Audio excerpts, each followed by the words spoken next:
automatic bumibigay ho yung pundasyon ng flood control. Sapagkat wala na hong tibay yung ilalim. Ano ho ang nangyari sa ilalim, mga kababayan ko? Bakit hindi ho maipaliwanag ng gobernador na ito?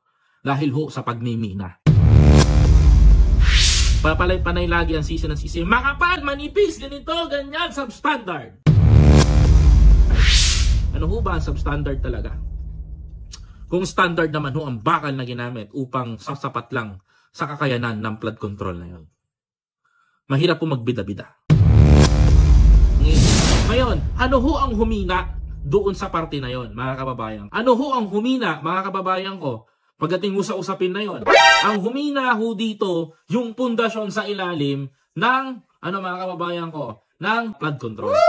Kasi for example ho, eto ho yung flood control, mga kababayan ko. Eto ho yung flood control. Dumadaos-dos ho yung tubig dyan na dumadaan ho, mga kababayan ko. Ang nangyari ho, mga kababayan ko, habang nakaganyan ho, maayos ho pagkapatag, maayos ho pagkakalinis, maayos ho ang konstruksyon, maganda ho ang pundasyon sa ibabaw, ngunit sa ilalim, mga kababayan ko, sa ilalim mga kapatid, ay unti-unting kinakain ng dagat yung flood control. Para, mga kababayan ko, kinakain ng dagat dahil buhangin, mga kapatid, para makakuha palabas. Automatic bumibigay ho yung pundasyon ng flood control.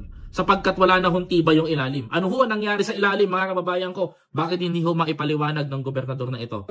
Dahil ho sa pagmimina, mga kababayan. Kaya ang blame ho niya, mga kababayan ko, ay dun ho sa mga kontraktor. Mga kapatid, kawawa naman yung mga nagtatrabahong matino.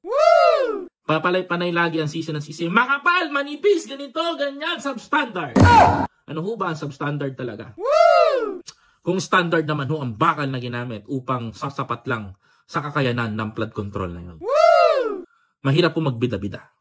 Pakinggan nyo ho ito, mga kababayan ko. According ho dito sa ating kaibigan na nakarating ho sa akin. Ito, panoorin nyo ho ito, mga kababayan ko. Or deserting ng ilog ay dapat na bahagi lang yan ng isang flood control program. Pero kung yung dredging ay gagawin para linahin ang buhangin sa dagat, lalo yung sa dalampasigan, ibang usapan na yun. At dapat tingnan dyan ang mga maaaring maging epekto nito sa kalikasan. Base sa ating narinig, napanood, doon sa nangyari sa isang lugar dyan sa Bayan ng Gloria na kumuho yung dalampasigan, yung shoreline, yung coastal area. Alisin mo, dredging, lulubog pa rin to. Ano wala kayo sa akin? Bumilang ka ng ilang panahon, wala ng lupa dito. Lagyan mo ng dredging. Lalapat din ang lupa dito. Just give me time para mapagtunayan na ang ginagawa natin tama. Iyan. According kay governor, maganda daw yung dredging. But suddenly, it's capable.